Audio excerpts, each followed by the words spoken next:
Tutaj William. Witam serdecznie. Witajcie na cotygodniowym podsumowaniu polskich wiadomości ze mną, William Murphy. Welcome to the Irlandia news summary. This week, an extraordinary, or maybe indeed more accurately bizarre, power struggle has rocked Porozumienie, one of the two smaller parties that are part of the Prawo i Sprawiedliwość-led government, with claims that the senior partner in that coalition may have a hand in the goings-on. The Polish government has announced a further easing of the national quarantine, effective as of this Friday, with hotels and entertainment venues among those reopening, but with restaurants and gyms to remain closed for longer. The main news stories over the past week have included Jarosław Gowin faces open rebellion within Porozumienie, led by MEP Adam Bielin, with both claiming to be leader. Hotels and entertainment venues are allowed to reopen from February 12th, in a further easing of COVID-19 restrictions. Poland and Russia engage in tit-for-tat expulsions of diplomats, triggered by the Alexei Navalny affair. And the legendary Polish actor Shtav Kovalevsky dies at the age of 83. The ruling Zjednoczona Prawica bloc has seen a large amount of political infighting between its three component parts since winning a second term in October 2019. But over the past week, there has been an almost comical outbreak of internal dissent within Porozumienie, a party that most people understood was led by Deputy Prime Minister Jarosław Gowin. However, not everyone agrees, as MEP Adam Bielin, supported by at least some members of the party's parliamentary caucus, claimed that under the party's statutes he's now the leader, in his role as chair of the party's national convention. This, he says, is because Gowin neglected to get himself formally re-elected leader at the last party congress, and even allowing for a permitted extension in such extraordinary circumstances as now, his term of office as leader has expired.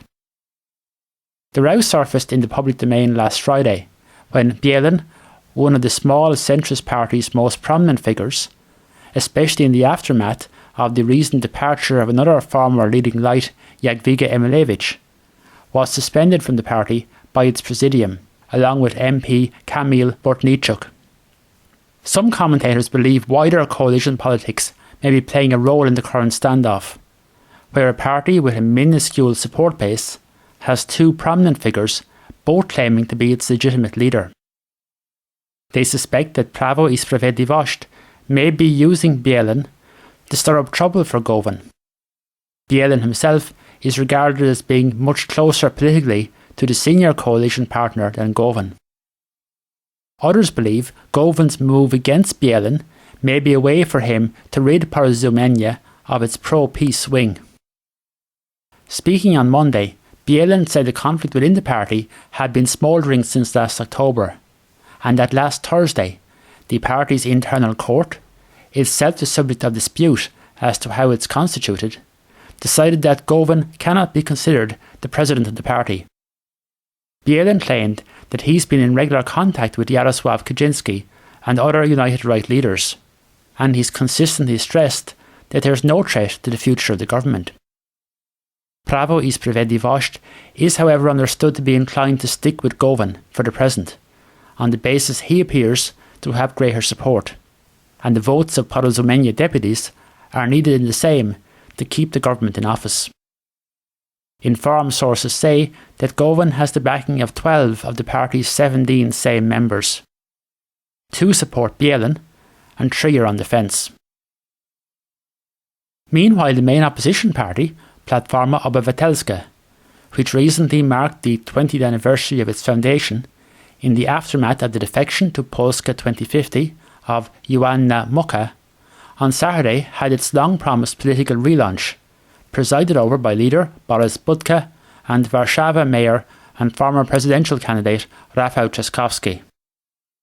The team was once again opposition unity, dubbed Koalicja 276, Coalition 276, with the rather exacting goal of building a coalition with the support of 276 members of the same, the 3/5 majority needed to override a presidential veto.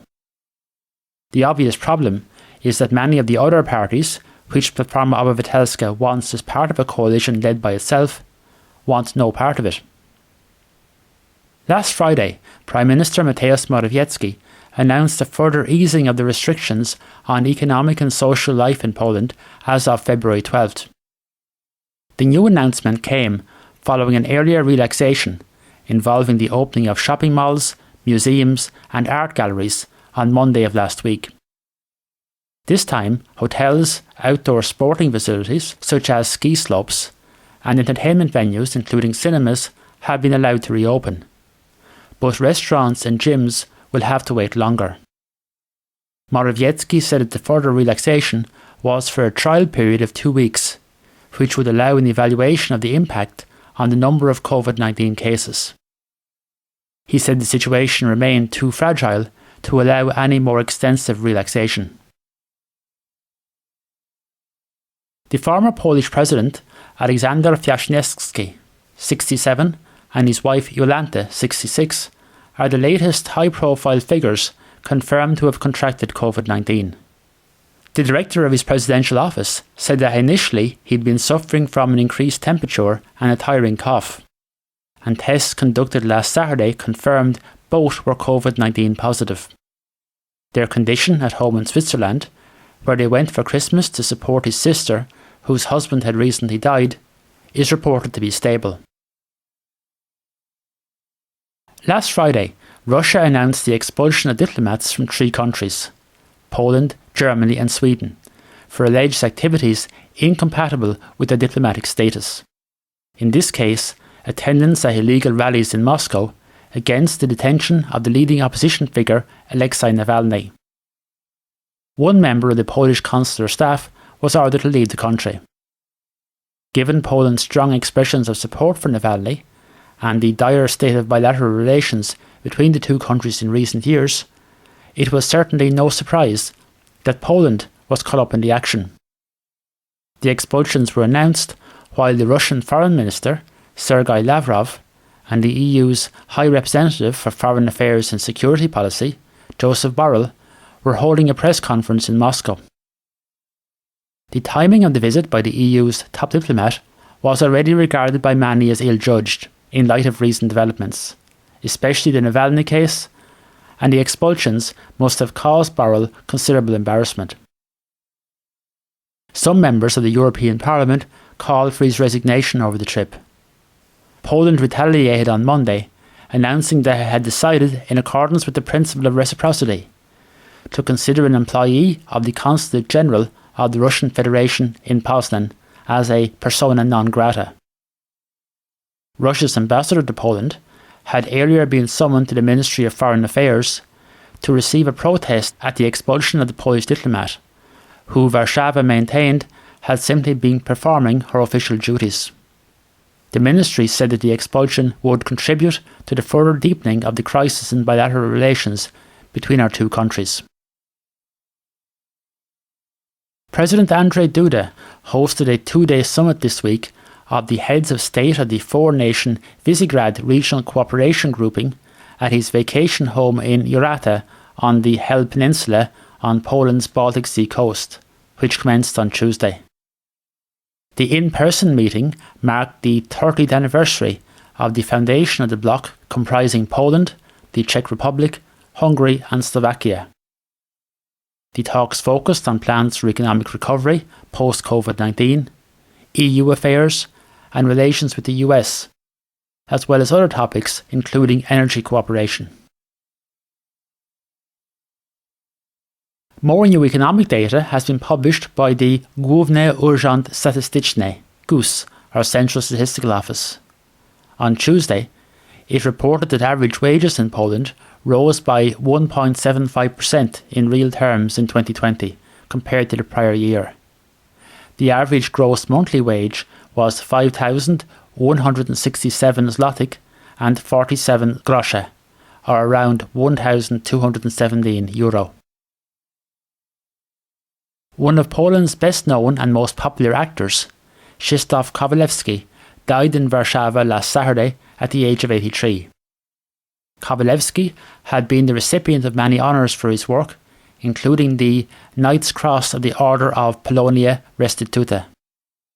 He starred in over 120 films and television series, including the cult comedies Nie ma róży bez ognia, Mis, and Brunet Wieczoron Porą, as well as radio and theatre plays. And finally, if we thought the weather in Ireland has been bad over the past week, we're not alone. Poland has been experiencing a deep freeze of its own, with forecasters predicting that often double-digit sub-zero temperatures at night will continue for at least another week. Monday saw particularly heavy snowfalls, including in Warszawa, disrupting public transport and slowing traffic on major arteries into the capital. Tushishko na ten tydzień.